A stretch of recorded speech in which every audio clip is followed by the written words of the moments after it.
সকাল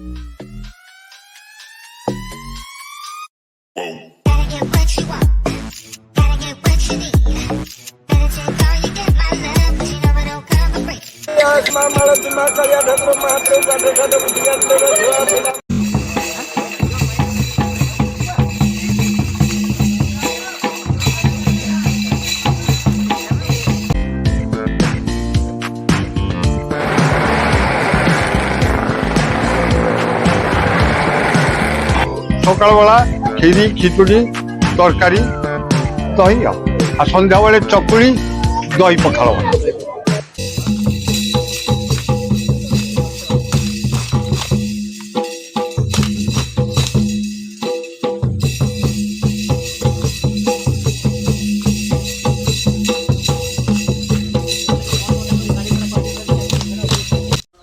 hello hi friend मु तुलसीराम आपण मान को स्वागत जनाऊँगी मो यूट्यूब चैनल रे आउ एक सुंदर ब्लॉग वीडियो को जहाँकि केन्दुझर जिलार बरहाटीपीरा मकर मेला।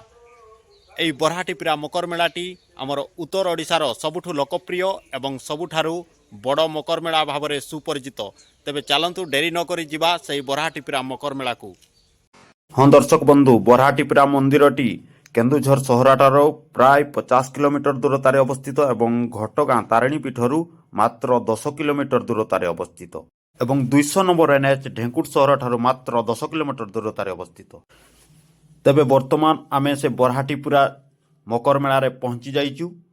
देखि पारुथिबे तार भिड़।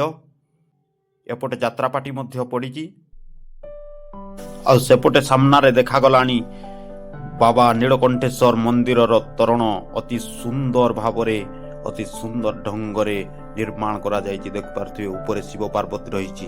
एपटे एक साप पत्थर ऊपर अंका जायछि।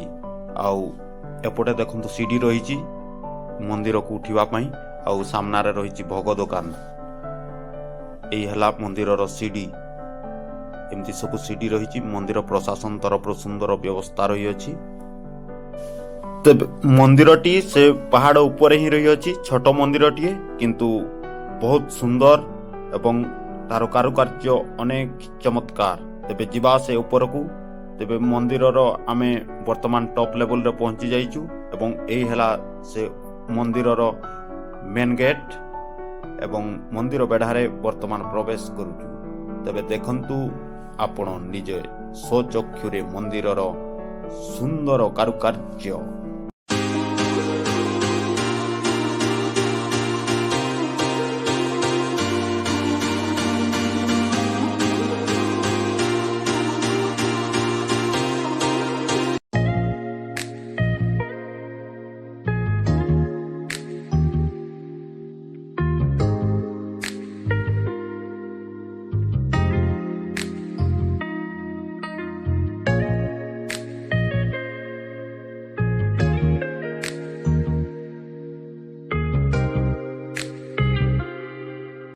हाँ दर्शक बंधु, आपण जदि केबे घटगाँ आसुचंती तेबे आपण निहाती प्लान करंतु जे बरहाटीपीरा मंदिर को जिबा पाई।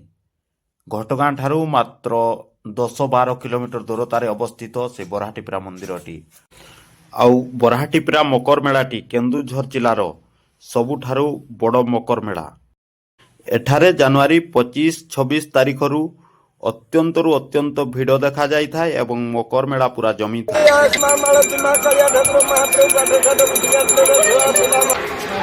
आज्ञा मंदिर को चढ़िबा पई केते गोटी पाहाच होइछि आज्ञा? आगु दिला 152 पाउछ।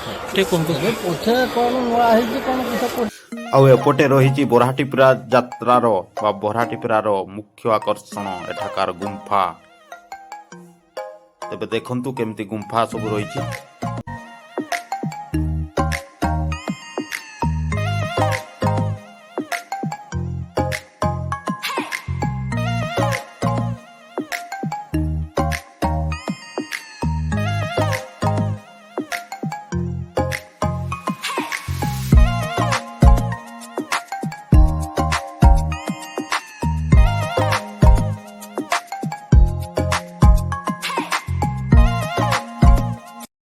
आउ एठारे गुटे गुंफा अछि आ से गुंफारे सब ठाकुर अछंती आ गोटे बाबा मध्य अछि। କୋଉଠି ନା ନାସାପୁଡ଼ାରେ ବା ବା ମଝିରେ ଅଛି ମହାପୁରୁଷ ଲେଖିଛନ୍ତି ଅଭିନୟ ପରମ ସପର୍ଶ ସଖା ଭୀମ ହୋଇ ତାକୁ ଯିଏ କୁମ୍ଭକ ରେଚକ ପୁର କରିବ ସେଇ ବାବାଜୀ। ଆଉ ଏକୁ ନେଇକି ଦୁଇରେ ଯୁଗ୍ମ କଲେ ସେଇଟା ହେଲା ଯୁଗ ମାନେ ଯୁଗୀ ସନ୍ନ୍ୟାସୀ ପ୍ରତ୍ୟେକ ଦିନ ଶରୀରଟାକୁ ଖଟୁଥିବୁ ଯେମିତି 5 ଦିନ ଖଟୁଥିବୁ। ୟାସଙ୍ଗ କଲେ ସନ୍ନ୍ୟାସୀ ସାଧନା କଲେ ସାଧୁ ସାଧୁ ଯେ ମଳୟ ପବନ କାଷ୍ଟକୁ ଏ ଦେହଟା ଗୋଟେ କାଠ ମାନେ କାଠ। ହଁ ଦର୍ଶକ ବନ୍ଧୁ, ଏ ବାବାଜୀଙ୍କ କଥା ତ ଶୁଣିଲେ, ତେବେ ଏ ନୀଳକଣ୍ଠେଶ୍ୱର ମନ୍ଦିର ବା ବରାହଟିପିରା ମନ୍ଦିରର ଇତିହାସ ସମ୍ପର୍କରେ ଏହି ମନ୍ଦିରର ପୂଜକଙ୍କ ଠାରୁ ସିଧାସଳଖ ଶୁଣିବା। ନମସ୍କାର ଆଜ୍ଞା। ଆୟୁଷ୍ମାନ ଭବ। ମୋ ନାଁ ଶ୍ରୀ ଜୟରାମ ଶତପଥୀ। ମୁଁ ବରାହଟିପୁରା ନୀଳକଣ୍ଠେଶ୍ୱର ମନ୍ଦିରର ପୂଜାପତି। ତା ଆଦିମ କାଳରୁ ପ୍ରାୟ ଭଞ୍ଜବଂଶୀୟ ରଜା କେଉଁଝରର ଭଞ୍ଜବଂଶୀୟ ରଜା ଏ ମନ୍ଦିର ତିଆରି କରିଥିଲେ। ଇଏ ଗୋଟିଏ ପଥର ଉପରେ ହିଁ ଅବସ୍ଥିତ। ମନ୍ଦିର ବେଢା ସହ ତାମାନେ ଗୋଟିଏ ପଥର ଆଉ ପଥର ଫୁଟେଇକି ମଧ୍ୟ ଲିଙ୍ଗ ଆବିର୍ଭାବ ହେଇଛନ୍ତି। ଲିଙ୍ଗ ମୂର୍ତ୍ତି ଆସ୍ତେ ଆସ୍ତେ ବଢୁଛନ୍ତି। ଏଇ ଯୋଉ ପଥରଟି ଉପରେ ଆମେ ଠିଆ ହେଇଛନ୍ତି ଏଇ ପଥରଟା ସେ ଭିତରେ ସେଇ ଗଛ ପାଖରୁ ହିଁ ଗୋଟିଏ ପଥର। ପ୍ରତ୍ୟେକ ବର୍ଷକୁ ବର୍ଷ ଆଜିକି ପ୍ରାୟ ହେଇଗଲାଣି 300-400 ବର୍ଷ ପୂର୍ବରୁ ଏଠି ମକର ଯାତ୍ରା ହଉଛି। ନିଶ୍ଚୟ କଥା ଯେ ଯାହା ମାନସିକ କରିବ ଗୁଆ ବସେଇବ ନିଶ୍ଚୟ ଏଠି ତା ପୂରଣ। ଯୋଉମାନଙ୍କର ଛୁଆ ପିଲା ନ ହଉଛନ୍ତି ମଧ୍ୟ ସେମାନେ ଆସିକି ଅଧିକା ପଡୁଛନ୍ତି ସେ ତାଙ୍କର ମଧ୍ୟ ପୁତ୍ର ସନ୍ତାନ ଜନ୍ମ ହଉଛି। ଏଇ ଦେଖନ୍ତୁ ଏଇପଟ ହାତୀ ଦିଟା ମଧ୍ୟ ଠିଆ ହେଇଛନ୍ତି। ଦେଖନ୍ତୁ ହାତୀ, ପଥରର ହାତୀ। ହାତୀ କାହିଁ କୁଆଡେ ହାତୀ? ସେଇ ପଥର ଦିଟାକୁ ଲକ୍ଷ୍ୟ କରନ୍ତୁ, ଦେଖାଯାଉଛି ପଥର। ନାଇଁ ନା ସେଇ ପଥର ଦିଟା, ହଁ ସେଇ ପଥର ଦିଟା ହାତୀ, ପୁରା ହାତୀ। ଆଗପଟ ଶୁଣ୍ଡ ଦେଖନ୍ତୁ, ଶୁଣ୍ଡ ବେକ ଶୁଣ୍ଡ ପାଖରେ ଭାଙ୍ଗ ଅଛି, ଆଖି ପାଖରେ କୋରଡ଼ଟେ ମଧ୍ୟ ଅଛି, ଠିକ ଆକୁରେଟ ହାତୀ। ଆଉ ଏଇ ଯୋଉ ପଥରଟା ଏଇ ଦେଖନ୍ତୁ ଏଇପଟ ଯୋଉ ପଥରଟା ଏଇଟା ଗୋଟିଏ ପଥର। ଏଇଟା ଯୋଉଟା ଗୋଟେ ପଥର ମନ୍ଦିର ହେଇଛି। ମନ୍ଦିର ଆରମ୍ଭ ଏଇ ଟିକେ ଏଇ ଉପରକୁ ଉଠିକି ଦେଖି ଦିଅନ୍ତୁ। ଦେଖ ଏଇଟା ଗୋଟିଏ ପଥର କି ନା?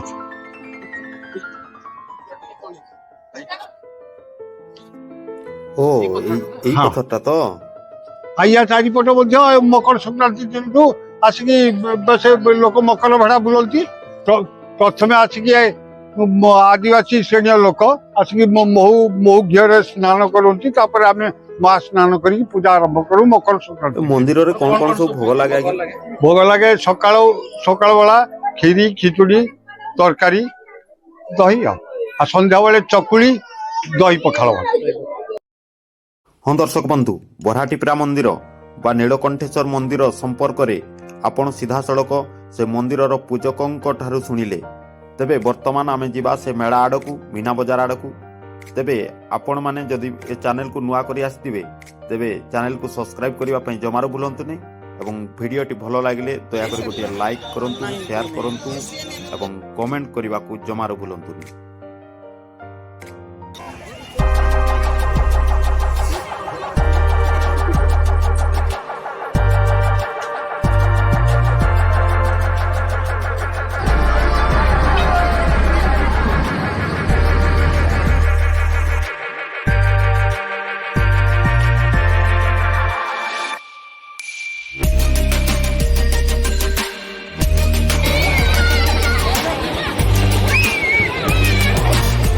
ତେବେ ଛୋଟ ଛୁଆଙ୍କର ମନୋରଞ୍ଜନ ନିମନ୍ତେ ତାଙ୍କର ଖେଳିବା ପାଇଁ ଅନେକ ପ୍ରକାର ଏମିତି ଦୋଳି ପଡ଼ିଛି, ଯେମିତିକି ରାମ ଦୋଳି, ଘୋଡ଼ା ଦୋଳି, ଗାଡ଼ି ଦୋଳି, ହେଲିକପ୍ଟର ଦୋଳି।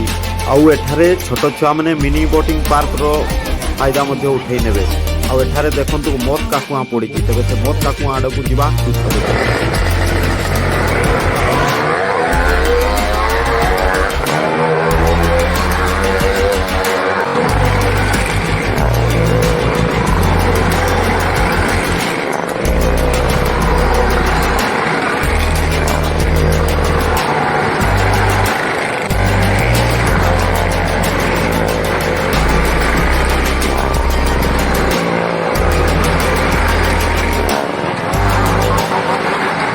ভিডিওটিକୁ ଶେଷ ପର୍ଯ୍ୟନ୍ତ ଦେଖିଥିବାରୁ ଅନେକ ଅନେକ ଧନ୍ୟବାଦ ଏବଂ ଭିଡ଼ିଓଟି କେମିତି ଲାଗିଲା କମେଣ୍ଟ ମାଧ୍ୟମରେ ନିଶ୍ଚୟ ଜଣାଇବେ ଏବଂ ଭିଡ଼ିଓଟି ଭଲ ଲାଗିଥିଲେ ଦୟାକରି ଗୋଟିଏ ଲାଇକ୍ କରିଦେବେ ଏବଂ କମେଣ୍ଟ କରିବାକୁ ଜମାରୁ ଭୁଲିବେନି।